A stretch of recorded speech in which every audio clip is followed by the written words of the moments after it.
Hello, bonjour and welcome to your new Comparative Wines video. Here is my question for you today.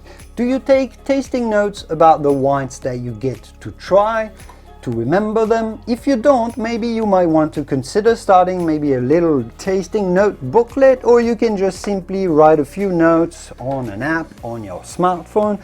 If you already do, as a wine writer myself, I might have a few useful tips for you here. Why wouldn't you want to write tasting notes about your vinos? There are actually 1,000 reasons to do so. First of all, it helps you remember what you've tasted before while visiting a winery cellar door, for example, so you know what to order from them when you get back home. Well, I guess these days we don't get to visit wineries all that much, unfortunately, but maybe it's more about remembering which wines you really enjoyed from the Comparative Wine selection, so you can order more when we make more available to you. By taking notes, over time you can also more easily identify the styles of wines that you enjoy more. In addition, you can track how wines evolve as they age in your cellar, because you can read yourself and track how you've tasted the wines over time. Maybe you want to start a wine blog. I did that 6 years ago and look where I am now. As I said, there's 1,000 good reasons to spend, if only a few minutes, writing down some impressions as you taste your vinos. So here are my few tips on how to get started and or how to do it better. Let's go.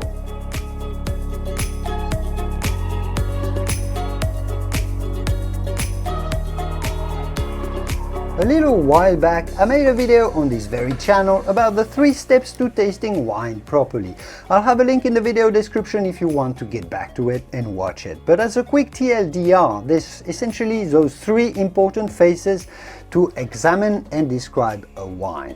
Number 1, of course, its aspect, what we call its appearance. The color, of course, the hues, is it hazy, is it shiny, pale, deep, fizzy, etc. Remember to write a little something about this on your notes. Short is perfectly fine here, but it certainly helps remembering what the wine looked like. Quick impressions is what we need. Look, this rosé, you do want to describe it as a slightly pale salmon color, for example. It'll help you a whole lot understanding and remembering what this wine was all about when you read those notes later. Number 2, of course, you want to take a little time to sniff and smell your wine. Yes, of course. This prepares you mentally for the type of wine you're going to have, so there's no bad surprises when you sip it. You already know and expect a little better what it's going to taste like because you've smelled it before really well. As I always say, think of why you'd sniff a flower. It might seem completely pointless to some, but it's actually very enjoyable for who knows how to appreciate a pleasing bouquet. Same for wine. Anyhow, when you take notes about the smell of a wine that we call the nose, I wouldn't necessarily go too crazy or too long with a lengthy list of aromas. No one really wants to read a long directory of descriptors. Past 2 or 3, maybe 4 or 5 if you are creative, it really becomes a little meaningless if you ask me. If it goes too diverse, you kind of lose the point of trying to summarize a wine to its essential aromas. Even if you write notes for yourself for later, if you write too many notes here on what it smells like, you'll probably find later that you even yourself actually can't figure out what the wine really tasted like or smelled like when you read yourself again in a month or 2, let alone in a year or 2. So I'd say keep it tight and essential here. Plus, writing notes shouldn't distract you too much from the point of tasting wine, which is of course enjoying yourself. So no need to spend too much time on the nose. Feel the wine, smell the wine, enjoy it and write it down. Just a few aromas and or impressions. That's all we need. Once this is done, move on to the most important step of tasting wine and writing about it. Of course, this is the palate, describing how it tastes.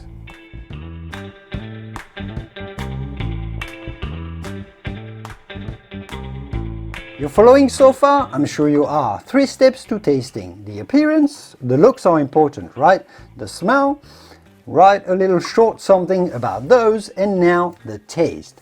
To guide you through fully documenting your tasting experience, subdivide this part into 3 little subparts: the flavors, the texture, and don't forget the finish. So number one, the flavors. By those, I mean more what the wine reminds you of. Is it more about red berries, a bit of citrus, apple, apricot, coconut, coffee, whatever. This kind of flavors I mean here.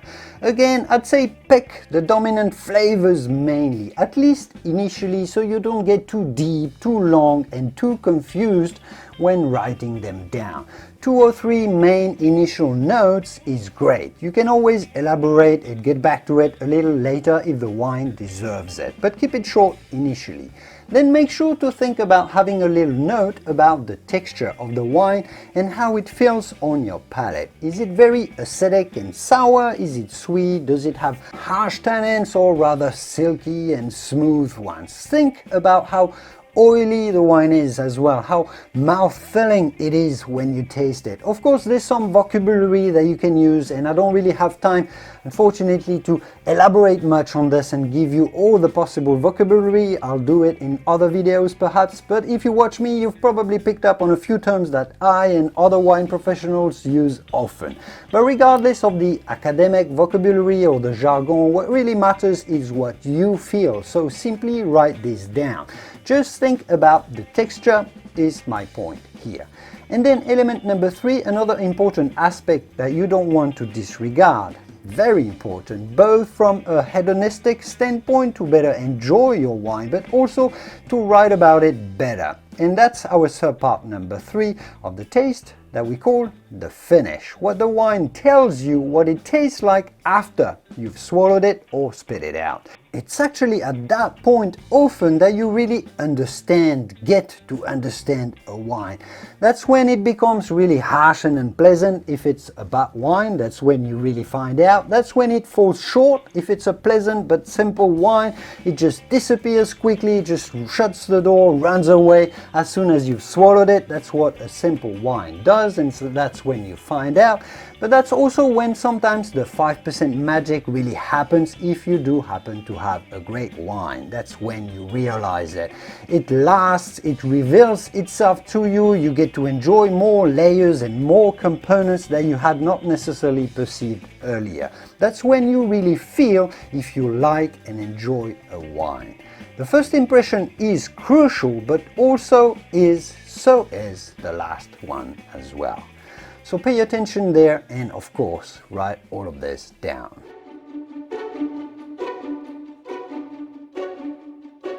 Although, to be perfectly honest with you, I should add here, and to really bring you more value with this video, that a trick that I use in my notes that you may have noticed if you watch me sometimes is not only to describe the individual flavors and aromas of a wine, the red berries, the citrus, the vanilla, the whatever, but also after smelling and tasting your vino, I advise to take a step back a little and think about what the wine makes you think about as a whole.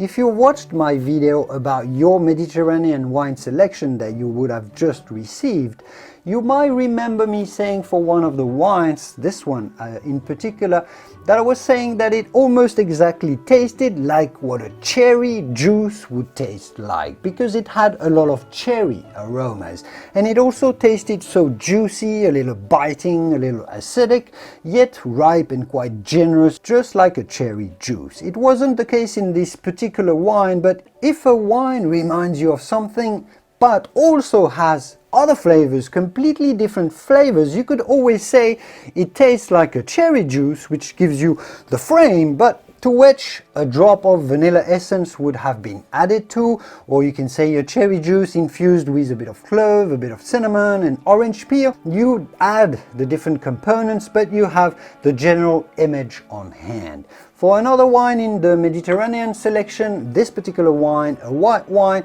you may remember that I said that it tasted like an excellent lime and grapefruit mojito cocktail, because it had all of these intense citrus flavors, but it was also a bit minty, slightly vegetal and spicy, just like a mojito.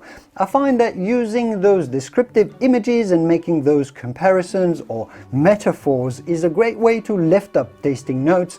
If you write for someone, a magazine, a blog, or even for friends or yourself, it makes it more entertaining and self-explanatory to explain what the wines taste like with a few simple words, a simple image. Even if it's just for yourself, when you read your notes again someday about this wine in the future, you'll instantly remember what you thought about the wine that way, because you've created this image yourself, so you'll understand it when you read it again. And you can easily compare what the wine tastes like now to what it tasted before as you wrote it down. That's probably my best step for writing better tasting notes about a wine. Use images, metaphors. And overall, for a practical example, here's what a solid yet not too long note, at least for me, should or could look like with what I wrote about this particular Italian wines that you've had in your Mediterranean selection from us.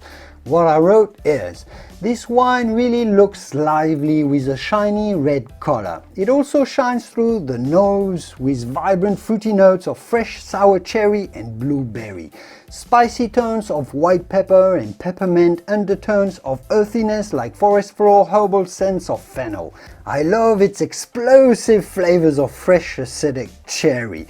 It somewhat tastes like a cherry juice would. Never had a cherry juice before, but it feels like we're getting an opportunity here with this very wine to taste that. Tannins are grippy and lively, somewhat like biting in a green apple, with a zingy crystal-like acidity. Flavors are all about the freshness of berries characters, just underlined delicately and cleverly by notes of freshly cut aromatic herbs, basil, oregano, thyme. Delightful. Does this describe a wine to you well, or at least give you an image of what it may taste like, even if you haven't tried it yourself? That's the wonder of tasting notes. You can communicate, talk to others, talk to yourself in the future, just writing a few notes like this. And so there you have it. Those were my top tips to write about wine, if only a little better. Overall, you have 5 points to think about: aspect, smell, flavors, texture, and finish, and that's really all you need. And again, I wouldn't overcomplicate it, although that's very personal. I like things to be relatively simple, but some people might like to elaborate and be more parabolic in their writing, and that's fine too. These points that I gave you here are just a frame to work with, just methodical steps that I recommend you think about writing about. But of course, feel free to elaborate, articulate, expand, and diverge as much as you'd like. That's also the beauty of writing about wine or anything really. Throwing thoughts on paper, document, express, feel, and share. There are also some apps on smartphones that allow you to keep digital records of those for yourself or for sharing with others, the wine community. Often you can also scan the label, take a picture, scan a label, and it'll match it, it'll identify automatically for you, so you don't have to enter all of this information, especially when it's in Greek, about the region or the grapes. I used to work for an app called Vivino at some point, probably the #1 wine app in the world, so they do that really well. I also worked with an app and a website that's called Wine Searcher, and they have an app for this as well, the Cellar Tracker, and there are a few more. The important point, have fun with it, share with the community if you feel like it, keep it for yourself, but the most important part is to enjoy yourself while you're writing down, and I think it helps enjoying the wine a little bit better. My final word on tasting notes: just know who you're writing for and try to please them, especially if this is yourself. Next week, as a complement to this video, we'll talk about scoring wine and why, if you write tasting notes, you should probably start scoring wines as well. Give them a score, a grade. It's actually very useful. We'll talk about how critics score wines too in magazines and publications, but enough for today. Thanks for watching, and I will see you soon in the wonderful world of wine. Cheers. Bye bye. Au revoir.